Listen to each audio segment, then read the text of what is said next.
Hello everyone. आज की इस वीडियो में हम डिस्कस करेंगे कि जो आज सीटेट का एग्ज़ाम हुआ यानी कि 17 जनवरी को जो सीटेट का एग्ज़ाम हुआ उसमें ईवीएस में किस तरीके के क्वेश्चन आए थे, तो उसका हम छोटा सा एनालिसिस करेंगे।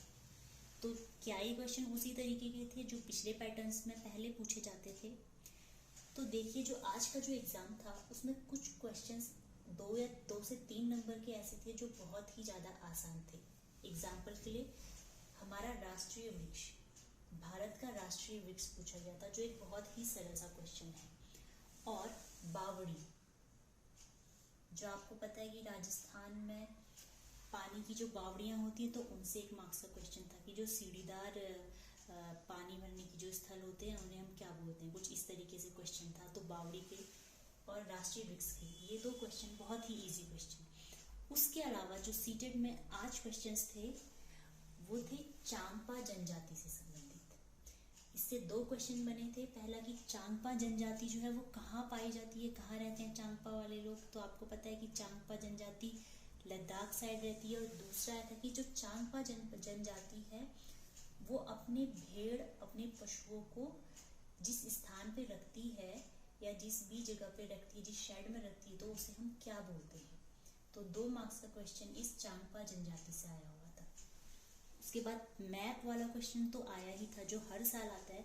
अभी भी आया था कि आपको बताना था कि दिल्ली, अगर आप दिल्ली पे हैं तो दिल्ली से उत्तराखंड की राजधानी देहरादून और पंजाब की राजधानी चंडीगढ़, इन दोनों की दिल्ली के सापेक्ष आपको दिशा बतानी थी कि देहरादून और चंडीगढ़ की क्या दिशा होगी दिल्ली को मद्देनजर रखते हुए। ट्रेन वाला क्वेश्चन जो हर बार पूछा जाता है वो क्वेश्चन अभी भी पूछा गया था कि ट्रेन इतने समय पे निकलती है, इतने समय में पहुंचती है, और उसको उसकी जो आपको चाल बतानी थी वो निकालनी थी, चाल बराबर दूरी बट्टा समय करके। तो वो ये दो क्वेश्चन हमेशा वाले ही हर पैटर्न हर पेपर वाले तो इसमें भी पूछे गए थे। नेक्स्ट जो है ब्रेल लिपि। ब्रेल लिपि से भी आपके पूरे पेपर में 2 से 3 मार्क्स के क्वेश्चन बने ही थे। तो ब्रेल लिपि का एक क्वेश्चन था कि ब्रेल लिपि कितने बिंदुओं पर आधारित होती है, तो 6 बिंदुओं पर आधारित होती है।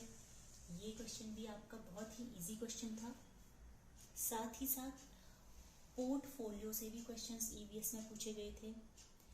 पर्यावरण अध्ययन, मोस्टली क्वेश्चन इसी टॉपिक से थे कि यदि आपको कक्षा में बच्चों को पर्यावरण अध्ययन समझाना है तो फिर कुछ परिस्थितियां दे दी गई थी, उस परिस्थिति में आप कैसे उन्हें समझाओगे, कैसे पढ़ाओगे। तो ज़्यादा जो इस पेपर में था वो यही था कि आपकी समझ पे आधारित ये पेपर था कि आपको पर्यावरण अध्ययन बच्चों को समझाने के लिए या पर्यावरण अध्ययन में आपको कोई मूल्यांकन करना है उसके लिए आप क्या चीज़ें करेंगे। जल संरक्षण, जल संरक्षण से भी एक क्वेश्चन था। और साथ ही साथ पेट्रोलियम पदार्थ, पेट्रोल, डीजल और ऑयल, इस तरीके से एक कॉम्बिनेशन से क्वेश्चन था पेट्रोलियम पदार्थ का। तो कुछ 4-5 ये मेन चीज़ें थी और बाकी पूरा पेपर फिर से पर्यावरण अध्ययन यानी कि आपकी समझ पर आधारित था। कुछ कंडीशंस दी हुई थी और आपको उनमें अपनी अपनी समझ के अनुसार आंसर्स को देना था। तो आज के ईवीएस में यही था। आज की इस वीडियो में इतना ही। आई होप ये वीडियो आपको हेल्प करेगा आने वाले एग्जाम्स के लिए। वीडियो देखने के लिए बहुत बहुत धन्यवाद।